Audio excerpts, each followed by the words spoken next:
tonight. I'm Mitzi, Lynton. I am the Director of Outreach for the Arizona Interfaith Movement, and I'm glad you're here. We are trying different locations and times for our faith forums, and so that's what we're doing at the moment. And I just wanted to share a little bit about the Arizona Interfaith Movement and why we do these faith forums. We do them as a service for our community and really to promote civil dialogue, respectful dialogue, something that's so needed, right, today. I see lots of nods. Something that's so needed today. People may have very differing points of view. People may have very differing ideas, and we just come together to model respectfully the golden rule. Because that's what the Arizona Interfaith Movement is all about. It's about building bridges of understanding through education and through modeling and showing and practicing the golden rule with one another. We don't usually take sides on any particular issue. Rather, we try to present different sides from different faith traditions, often as they relate to current affairs. And because this is February, which we know as the month of love. We know it as the month of love. We decided to do a forum on love, sex, and marriage because it's timely, right, in February. So today we have some really wonderful panelists with us, and I'm going to introduce them to you. Okay. Right next to me, I have the lovely Deedra Abboud, who is Muslim. She is an attorney, author, blogger, community activist, entrepreneur, world traveler, and expert on the art and science of finding solutions, not fault, at work, at home, and in the community. She has studied Islam for over 20 years and attended Islamic law classes through Seton Hall Law School. A frequent media resource, she has been profiled and quoted in print media, as well as interviewed on ABC, CBS, NBC, Fox affiliates, and international media outlets. Wow, we have a celebrity among us. So let's give a warm welcome for Deedra.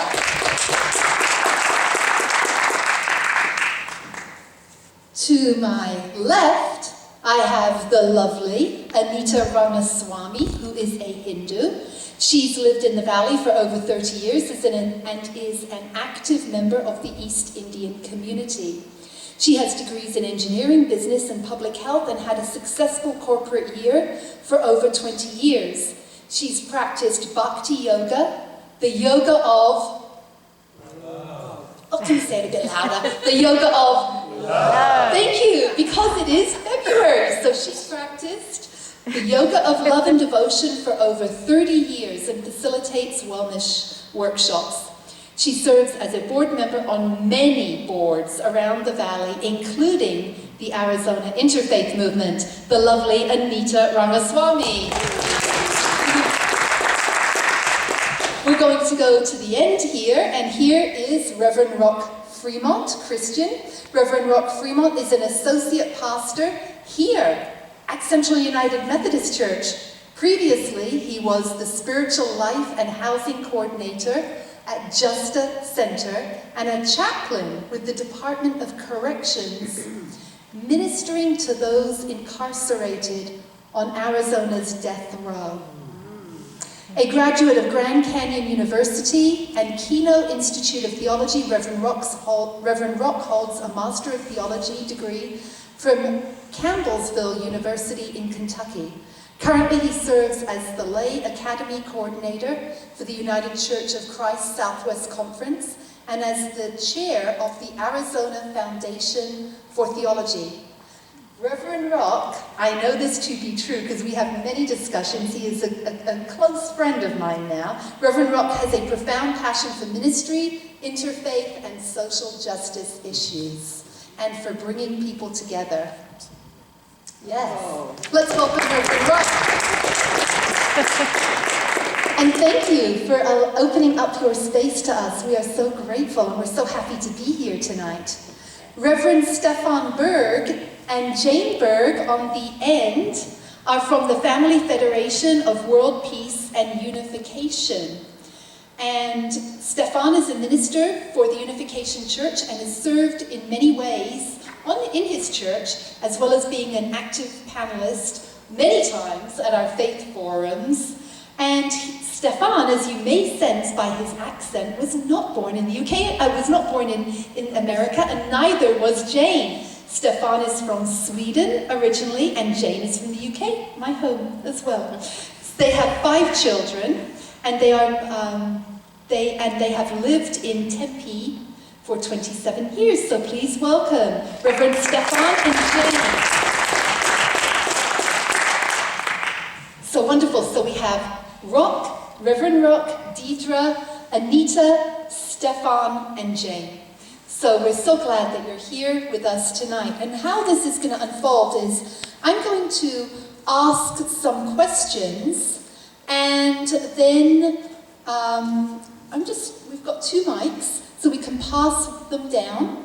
And whoever wants to answer the question, answer it, then we'll go to another panelist. I've got lots of really great questions tonight, so let's try, unless you're like really super duper duper duper passionate about one, let's try to answer more than one question. So in fairness to all panelists, we'll make our answers not like super brief, but relatively concise if we can. So the first one, we're just going to start right in with the love, sex, and marriage topic. In your religion, is there a rule against, or a rule, I'm supposed to use air quotes with the rule. So is there a rule against sex before marriage? I think it would be easier to say the opposite. In your religion, it doesn't have that. Is there anyone on our panel where there is not, thank you Deedra, where there is not a rule about sex before marriage? Thank you, Reverend Rock. So, although I serve in a United Methodist setting, I am a pastor in the United Church of Christ, and we have, we're very diverse. As you know, Christianity is very diverse, but I would say that we have there's no dominant rule as far as whether you should be single before having sexual relations or not. Often we would even encourage healthy sex before marriage.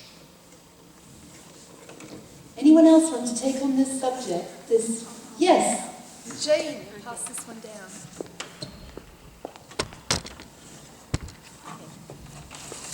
I suppose we're saying here we have the ideal and there's reality. Yes. Okay?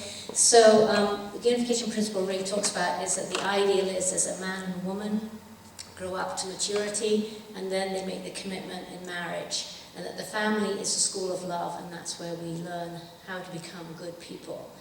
But in the world that we live in today, as we see also with young people, they are inundated with sexuality coming at them from all places, and so many times they don't even know what true love is, and so they don't have that example in front of them.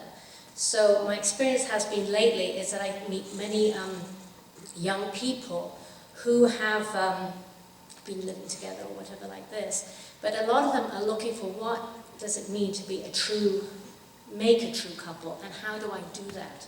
And so I see that great desire now is for a lot of young people to understand, well, how do I do it? What do I do? Because there's not the example in front of them. So that's what we're trying to do, is understand how do we create the true family that can be the model for the community and so forth, and that peace comes through healing the family. So, So I can give you a little bit about the Hindu perspective on this. And I think in Hinduism, again, when we think of marriage and love, etc., it's more of a sacrament. Marriage is a sacrament, and a very important one.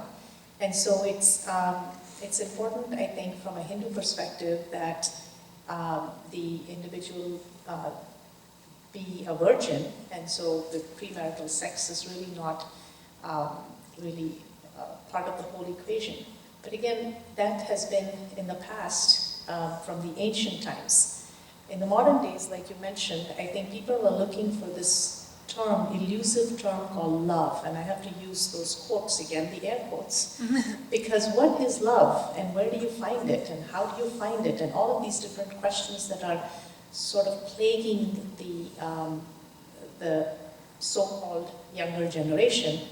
And so this is where we see a little bit of a deviation perhaps from that ideal world of not having premarital sex.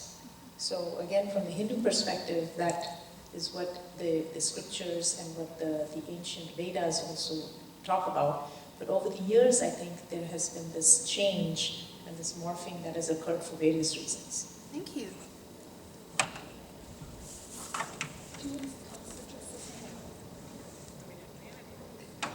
Cut it down, change If you'd like to. Okay, as long as that you can't have sex before marriage. All right. You know, I grew up Christian, that's what we said too. But, you know, the reality is that yes, young people are, not even young people, people are making other decisions and reconciling that the best they can at the time, or becoming religious later and asking for forgiveness. But, you know, as far as rules go, it's a no. Okay.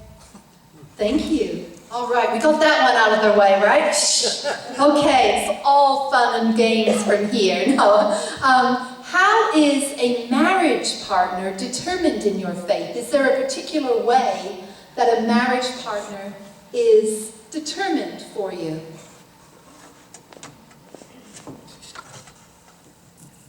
Take this one, and I'll try to be brief because there's many different ways perhaps, but I think traditionally in the Hindu faith it has always been where there has been somewhat of an arranged marriage. And again, I use the air quotes because the term arranged does not mean by any sense of the imagination that the two people have to get married if they have been introduced to each other. So this was a way for the parents or the relatives of the boys and girls to introduce their son or daughter to a suitable partner that they thought would have the qualifications,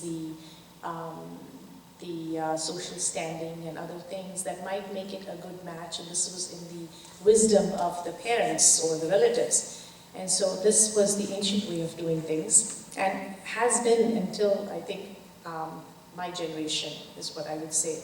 My husband's in the audience, and our marriage was also not quite completely arranged, but we did get to meet each other very informally, and there was no binding. If I didn't like him, I could have said so, and so could he, and I did meet a lot of other people before him, and he met other people before me. But it was just something that clicked, and we said yes on our first date, literally. So, and dating was not the norm either at that time. So I'm talking about 30, 35 years ago, dating myself as well. But so that's how Hindu marriages have been in the past. These days, things have changed again with the times. So you see a lot more of the love marriages that are going on, which is also another form, but there are different types of marriages that go on in Hinduism. I can go into a whole different exposition on that, but I don't want to take up so much time. Thank you. Okay, I guess it's my turn. Yeah. Well, the Unification Church is maybe famous in some circles for its mass weddings. And my wife and I, we were introduced to each other suggested to each other by Reverend Moon himself, and 2 weeks later we committed to each other for eternity, together with 2,075 other couples in Madison Square Garden, New York. Just a small gathering. We were on the bleachers. So, yeah, 1982, so it's a few years ago too. And Reverend Moon's idea is that in order to make a family of world peace, a human family, we need to break down barriers. So it's fantastic if we find a spouse that's similar to us in background, and so forth. Great, no problem. Just live happily together, have a lot of kids and all that. But if somebody's open to take another step for world peace or for the greater whole, like we have done, is to marry somebody who's from the other side of the tracks. Ideally, do what Jesus said, love your enemy. If the parents, for example, hate each other, that's a good match then. Because then the precious son and daughter can get married, and in their family can overcome all those prejudices that plagued the previous generation. And the grandkids would bridge the barrier.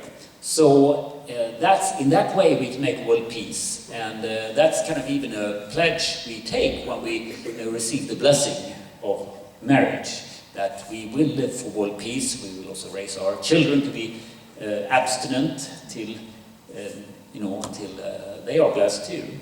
But yeah, so that's our program. Thank you. From a religious perspective, you should have a spouse that is God-fearing first, and then compatibility and aspirations. How that comes to be depends on culture, and since Muslims are in all kinds of different cultures, the Middle East is what usually people think of, but that's only 20% of the world Muslims. 80% are not in the Middle East.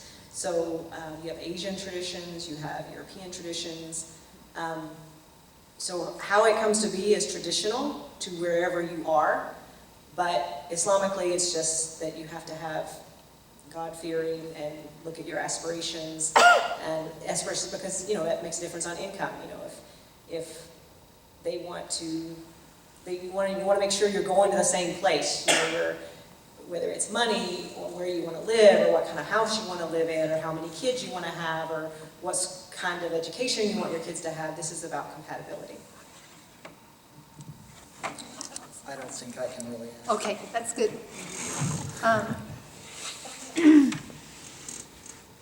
So the next one is for those who have been in an arranged marriage, and that is, if you are in an arranged marriage, how does your faith tradition help you build intimacy and grow in love for your partner? Okay. Oh yeah, good. I was actually in, I guess, air quotes, arranged marriage. I was already Muslim, and I worked at a company, and a co-worker ended up being interested in me and did not inform me of that. And then I had a friend of mine who was older and also Muslim. Her husband acted as my guardian because my family's not here and they're not Muslim. So he asked my guardian, person acting as my guardian, he expressed interest, and the guardian interrogated him to no end to make sure that we were compatible. He was actually the third person who asked for me, and the other two didn't get through the guardian.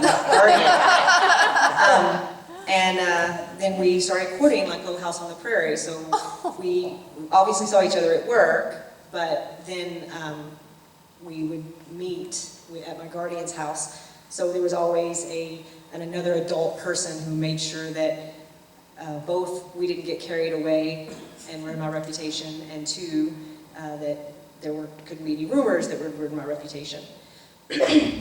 What the religion, how it helped us do what? Build intimacy. Oh yeah. So yeah, we did a lot of talking, and I was very clear in my identity and what I desired, and I would come to work every day with 100 questions for my husband to answer on what he would do in certain situations, and I wasn't so concerned with his answers as how he got to those answers. I wanted to know how he thought. I wanted to know that he was reasonable and that we could talk about things. And this was a really good thing for him too, because he understood that I was an independent woman that would express her ideas and expect to be taken seriously. So, start how you mean to go on. And then generally the way it happens, more cultural, the way it happens for the culture that my husband was in, was you do the courting, then if you decide that you want to get married, you do marriage with the faith leader. So according to God, you're married, but you haven't moved in. So at that point, you're dating like we date in America. And then if you decide that that's all working out, because you can be alone then, you don't have to have a guardian. Because if you do anything, technically you're married in the eyes of God. Then if you decide that you're compatible, then you have a move-in party. So it'd be like, you have the marriage ceremony and then you have the reception 6 months later, or whenever you decide. So that's how we did it.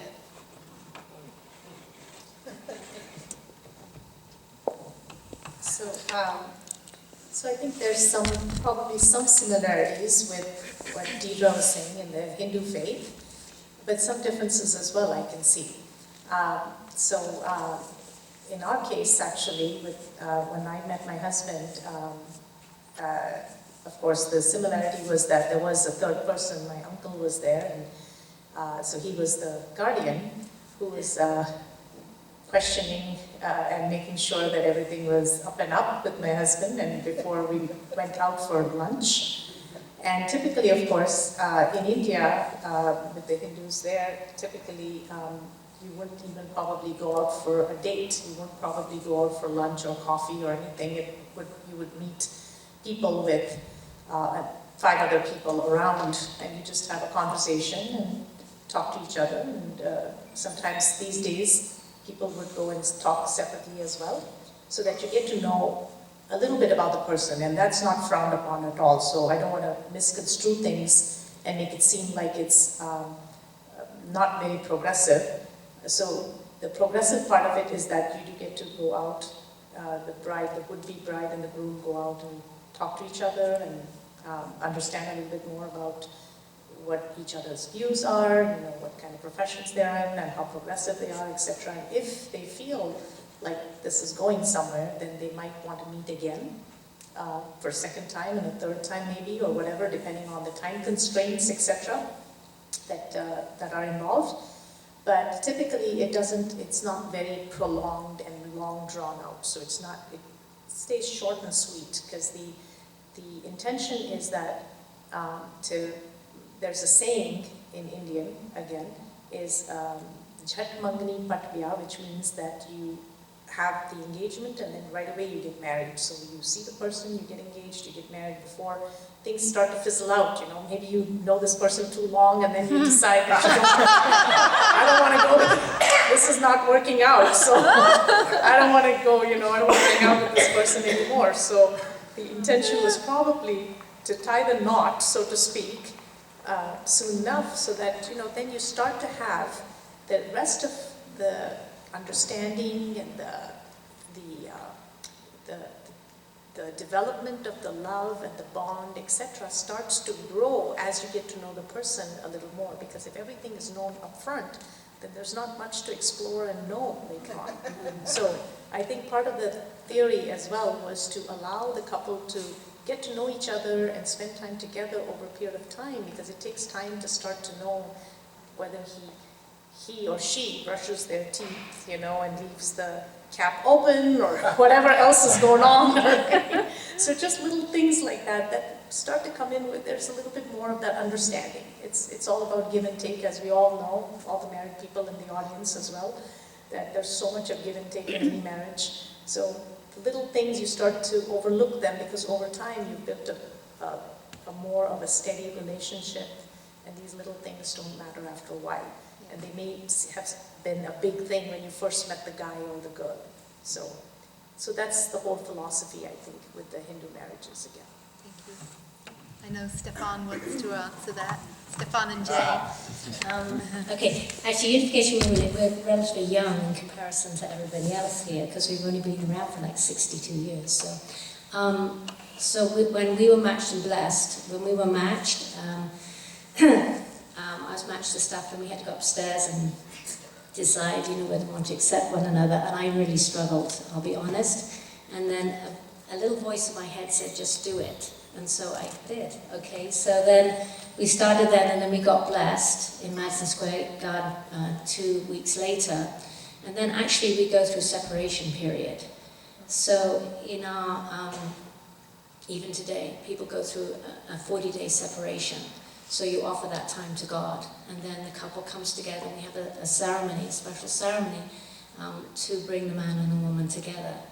So I have to say that I had a very hard time with Staffan. And you know, you talk about marrying your enemy. Well, you know, we also think that when you come into a relationship, actually we used to have a flower business, so Valentine's Day used to be our busiest time. So I would say to people when they get married, when you marry this person, you don't just marry them, you marry their whole family. You marry their lineage too. So you marry everything that they bring in with them. Well, I really had a hard time. I felt like I wanted to kill Staffan, literally. And yet, you know, you make the commitment that then you have to work on this part, the horizontal relationship. And, you know, his background, he's Swedish. You think, well, English and Swedish, what, they got the difference? But, you know, he has a very strong Viking background, I think, in there. And, you know, everybody walked through Britain and they left something behind. Well, anyway, I think his ancestors did, because I used to feel really, it was really, really difficult. And, you know, so I learned a lot through my relationship, to be able to counsel other people, that, you know, when I let go of my stuff and see from God's viewpoint, then my relationship can change, and that love is a growing process. It's not this thing that people say, you fall in love. I see so many 3 years later, they're gone, they're separated. So it's been a very growing process, hasn't it? You know, learning to understand one another. We have some similarities, but a lot of differences too. And I know that when God put us together, he's very tall, I'm very small. When I get upset, when I look up, you kind of lose power, you know, when you look upwards. So, you know, God has a sense of humor. So, so somehow we've made it, and we learned a lot from one another through this time. So you know, I really see love as a place where you can really learn a lot. So it's great. Stefan, yes, please, let's hear your... Stefan, we've got to hear your side of the story. We've got to hear your side now. Of course we have to hear from... Yeah, What did you think of Jane initially? That's what we really want to know, right? Oh, I thought she was cute. You know, that was fine. You know, I didn't really know what to expect. You know, it's wonderful. But we... yeah, love is a growing process, and we have this idea about male and female is complementary. Not, well, we talk about sexually, yes we are, but also personality-wise. And even though we maybe not have the standard set of male-female division, we complement each other where the other one is weak. You know, one is strong, the other one is weak, one is up, the other one is down. It's just like, it's like a dance. And that's part of our religious view, seeing that the Bible says that in Genesis that God made man in his image, male and female, he made them. So it's like we see that together we can be in the image of God. Individually we cannot have the story, but together, you know, we can bounce ideas with each other, and you know, we balance each other. And I think that's something that is a little bit overlooked these days, that we are wired differently, and that's very nice, you know, because there's always something more that we can learn from each other. Can I, you know, Staffan is an incredibly, you know, he's he's a loving person now. He has to put up with a lot, but he has a deep, deep heart, and very serving, loving person, so. Thank you. So the next question I want to ask, and I know Anita had something, so you can come back later on with that one, but I want to ask, particularly, are gay marriages, relationships allowed in your faith tradition?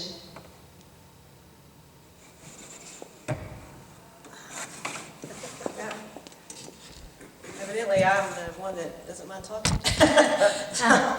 So, in Islam, then no sex outside of marriage, and the only sex that's allowed in marriage is between a man and a woman. The only marriage allowed is between a man and a woman. But interestingly, the only thing that you can find in Islam that addresses this is when in the retelling of Sodom and Gomorrah. So beyond that, there is no mention of it. So I found that interesting, that it must not have been the most important thing that God wanted to teach us.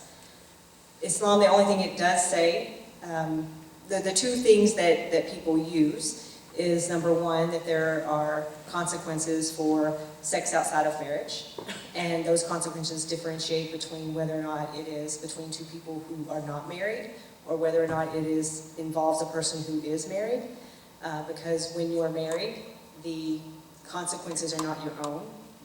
Like other people are affected by the betrayal, so there's a different punishment. So from an analogy standpoint, people say, well, then that means that homosexual sex would have that same punishment. But Islam actually doesn't specify that. It's an analogy. But Islam also says that what happens in the home is not society's business if it's between consenting adults, and that the society should never investigate what goes on in the home between consenting adults. And the only punishment that scholars made analogous after the Prophet specifically said if homosexual acts were happening in public.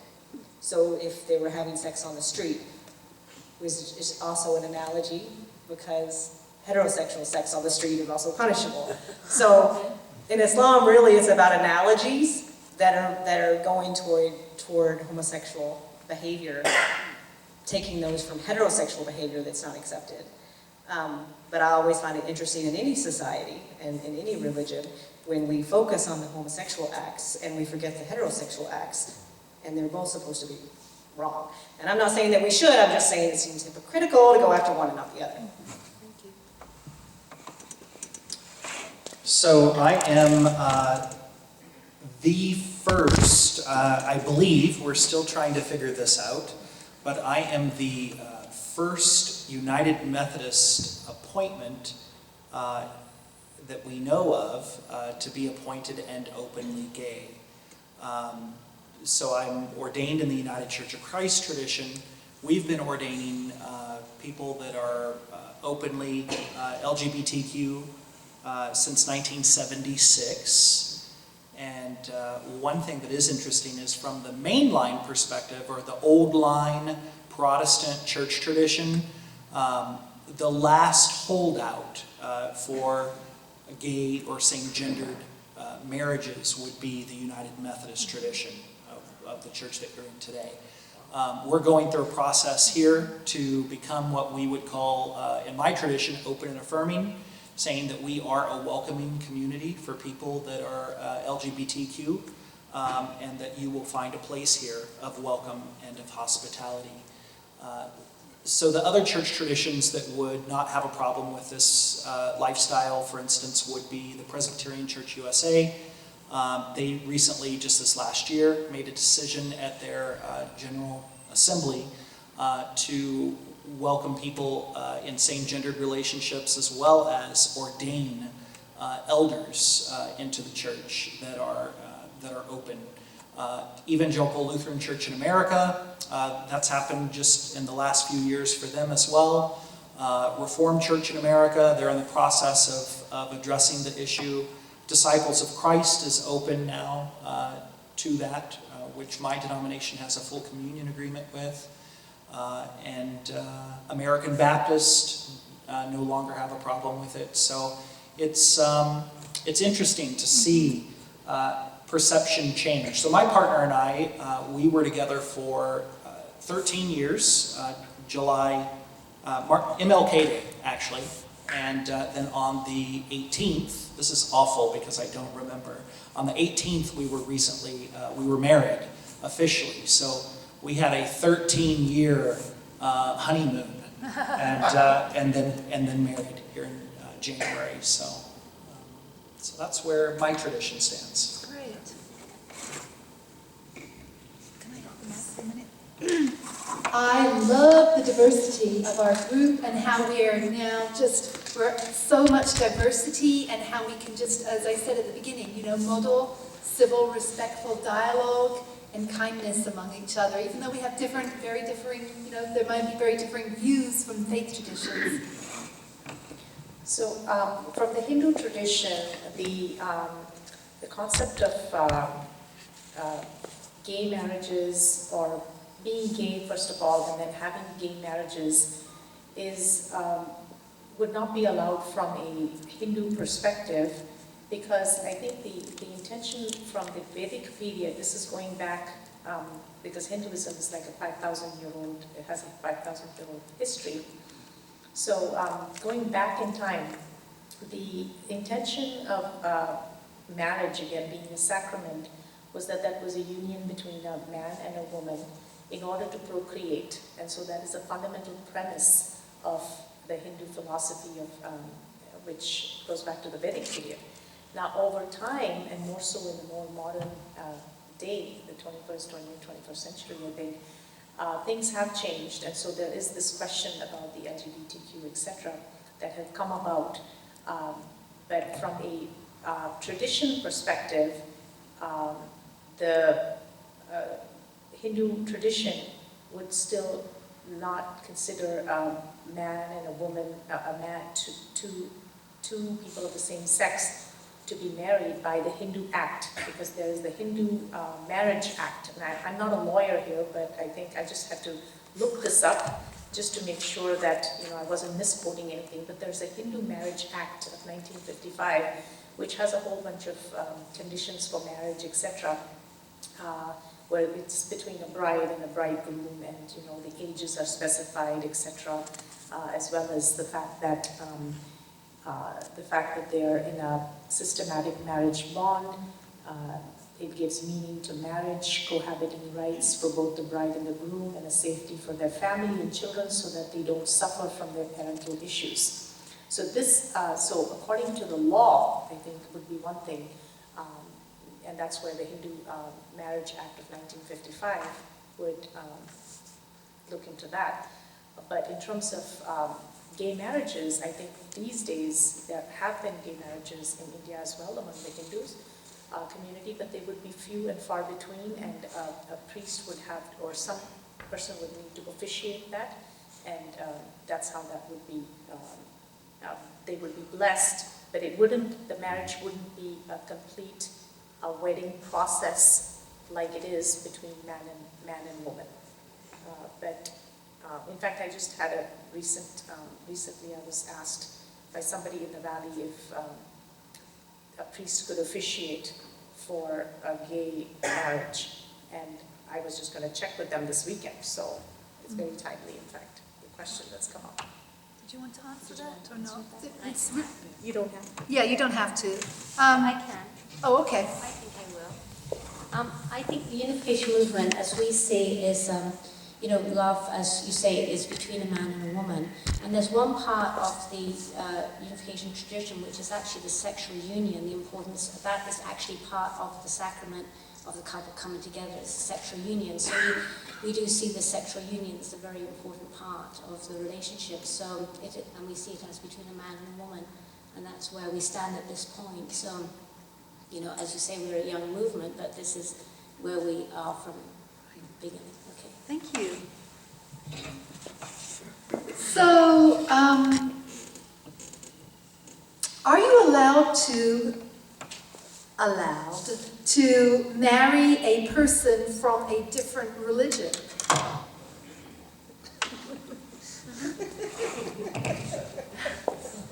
I guess I could take this one first, but yes, I think the Hindu religion, again, going back in time, probably not, because there used to be, there is a caste system, and that continues to be there. So in the past, I think, many generations ago as well, there would be, people would tend to marry again within their own sect or within their own caste, simply because of the reasons that I mentioned before, where it may be easier to adjust to the new family and social status and other things.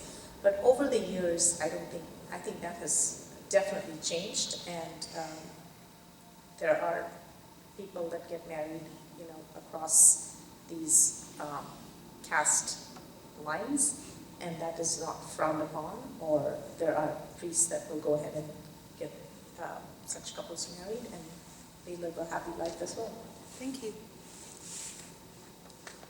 Down here, yes? Okay. Yeah, certainly. The unification blessing is for everybody, and even though we might aspire to cover the whole world with everybody believing as we do that this realistically not going to happen, but God's blessing is for everybody. And we actually encourage people to go beyond their differences in faith and learn to love each other, even coming out of different traditions. So we really look forward to that, and I think God is happy when people overcome their differences. Down here. So Muslim men are allowed to marry anyone of a monotheistic faith. So Christians and Jews are expressly called people of the book in the Quran. So Muslim men are allowed to marry people of the book, so people who believe in one God, and Muslim women are not. The theory behind that is that the man is the shepherd of the household, and so therefore whatever his faith is most likely going to be the faith tradition within the house. But more importantly, the reason why it's not allowed for women. It's allowed for men because it's required in Islam explicitly that if you marry a woman who isn't Muslim, that you have to allow her to practice all of her faith. That you cannot restrict her faith in any way. So if a Muslim woman married a person who's not Muslim, then the idea is that that man wouldn't have the same requirement that he allow her to practice her faith unfettered. So that's the reasoning behind it. But I will tell you, in reality, I actually know several Muslim women who are married to non-Muslim men who support them in their religious faith totally. But under Islam, that is the reasoning that they do it.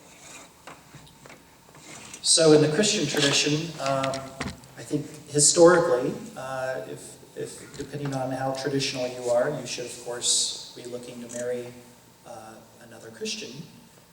In my relationship, just this last year, my partner was baptized. So, and I will say that it would have been wonderful if he was a Christian, since I'm essentially married to the church. But it took 12 years for that to happen. But a wonderful, wonderful thing for me, because he would identify as a nun, like so many people do today. And it was so often a wonderful opportunity for me to engage my faith in a different way, and to check myself so often. Things that I would just take for granted, he would question, and I found that to be very refreshing.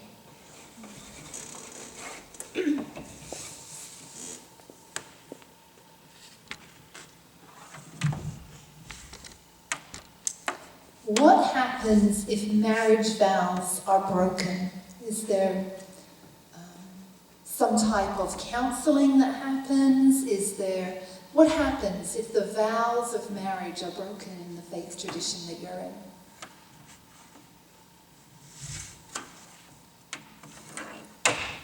That one, no one's, okay. I'm seeing two hands now. And we could move on to the next one and incorporate that. So what happens if the marriage vows are broken? And the second part of that is, does your faith tradition accept, acknowledge divorce? And how does that relate to remarriage, or does it? So I can just open that up right now for all of that. So what happens if the vows are broken? Does your faith tradition allow divorce? Does it recognize divorce? And how does that relate to remarriage?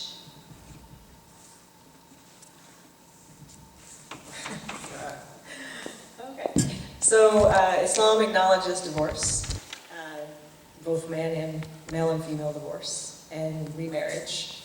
And if the marriage vows are broken, then the Quran says that you should have counseling, that you should have a third party come in and help you work that out. And then culturally, that depends. So in some cultures it's a professional, in some cultures it's a relative of one or the other or both. But yeah, you just try to work that crap out. In the mainline tradition, it would, if you made it to your pastor, hopefully folks would be coming to their pastor, but when marriage vows have been broken, I always push folks to actually go to counseling, to see someone that's more qualified than a pastor to handle that.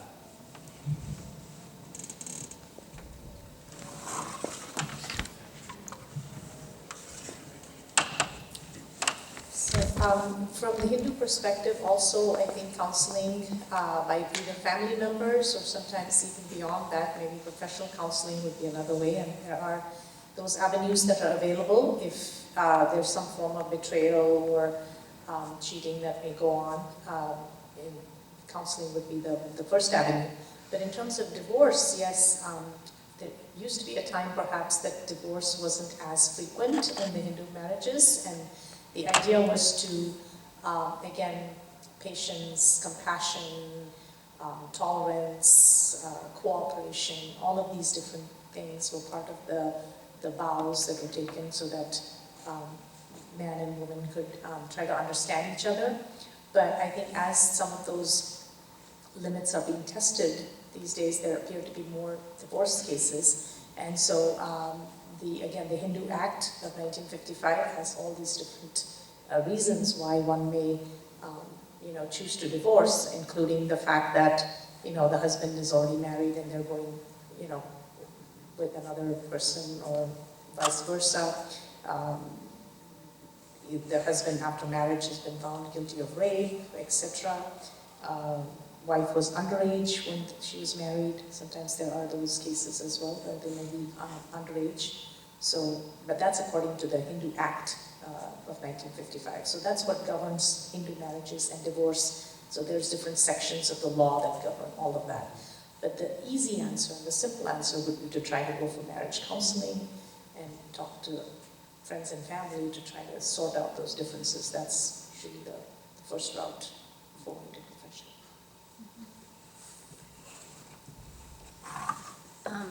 We all want to go for the ideal, isn't that right? We want it to stick, but sometimes it doesn't. And but one thing I do realize is, it's interesting. I'm an Uber driver, also Uber driver sometimes.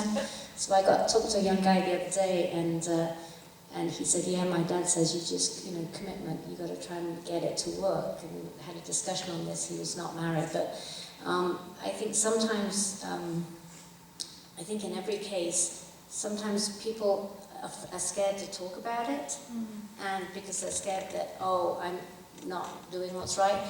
But the thing is sometimes when people can share, they find out, oh my gosh, there's so many other people in the same boat as me, and that we can go through. And I would say with religion in general, that our problem is sometimes is that we want everybody to be go to the right, but sometimes we need help, and sometimes the hardest thing is to ask for the help. And so I realized myself that that's the hardest thing, is to ask for help. And so one of the things, actually, I've been reading a lot lately about social media and young people, and I realize most of us are not under 20, so even under 25, and I realize young people today, they're living in such a different experience than you and me. And things that they're having to deal with are very different than you or I are dealing with. And so I'm really trying to understand that at this time, to really understand what they're being inundated with, and how can I understand where they're coming from. And I have a 20-year-old, and we have two guardians to a 15 and a 13-year-old, and So I'm having to really learn. So I think it's a good challenge that all of us, all religious people are open to now, is how do we all want love. Isn't it interesting? We want it so bad, but it's so hard to make it stick sometimes. So how do we help people help it to stick? So.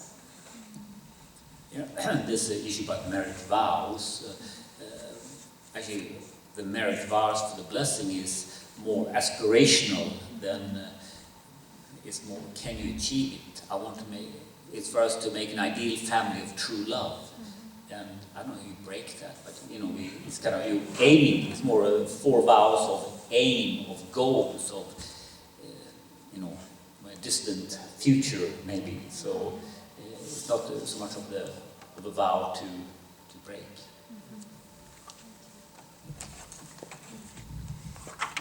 So now I'd like to open it up for some questions. And Ron, would you be a right mic